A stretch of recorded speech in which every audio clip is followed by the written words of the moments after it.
Iraq has celebrated the anniversary of its costly victory over the Islamic State group. The government declared victory last December after a 3-year war that killed tens of thousands of Iraqis and forced hundreds of thousands from their homes. The Islamic State has lost nearly all the territory it once held, but its forces continue to carry out attacks on Iraqi targets. The government declared Monday a national holiday. Security stations in Baghdad were covered with Iraqi flags and balloons as security forces walked the streets, playing patriotic music. As part of the celebrations, the government plans to reopen parts of Baghdad's well-guarded green zone to the public. Officials hope the move will calm protests against corruption and poor public services. The Green Zone is home to major government offices and foreign embassies. The celebrations come as political disputes have affected efforts to form a new Iraqi government. Prime Minister Adel Abdul Mahdi spoke to a group of military officers about the anniversary. He described Monday as a great day for all of us when our brave country defeated the enemies of life, dignity, freedom, and peace. Abdul Mahdi congratulated the security forces as well as the country's top Shiite clergyman, Grand Ayatollah Ali al-Sistani.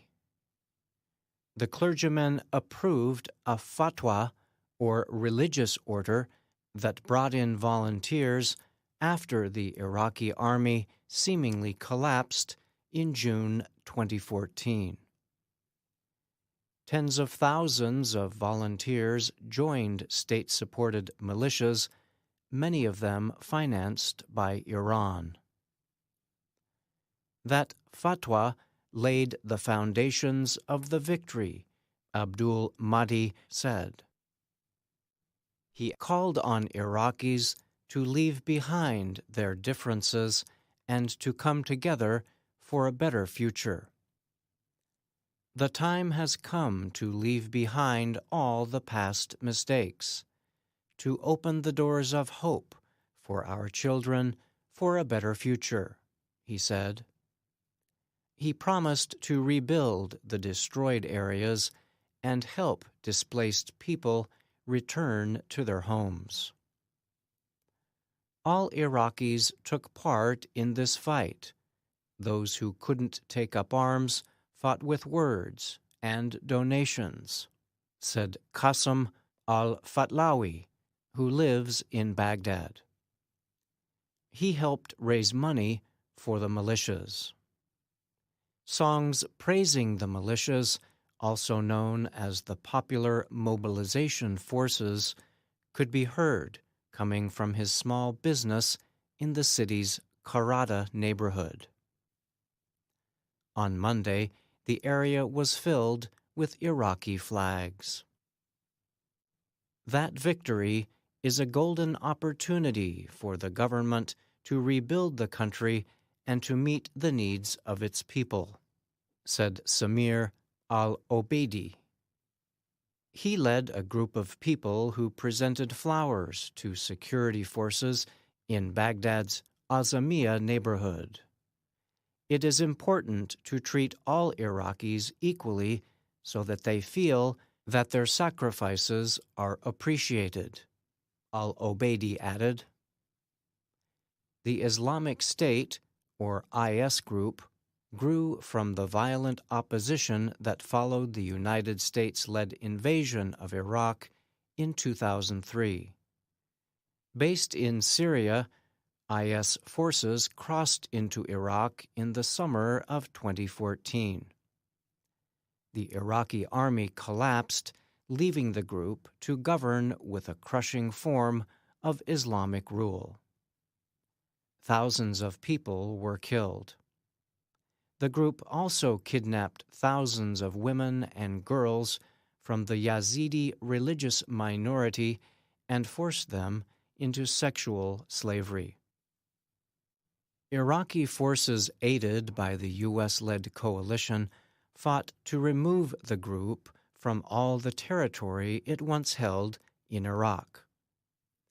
They fought to free Iraq's second-largest city, Mosul. Today, Islamic State controls a small piece of territory in Syria near the Iraqi border. Iraq is still badly affected by the violent rule of Islamic State. More than 1.8 million Iraqis remain displaced across the country. More than 8 million require some form of humanitarian aid. That number comes from the Norwegian Refugee Council.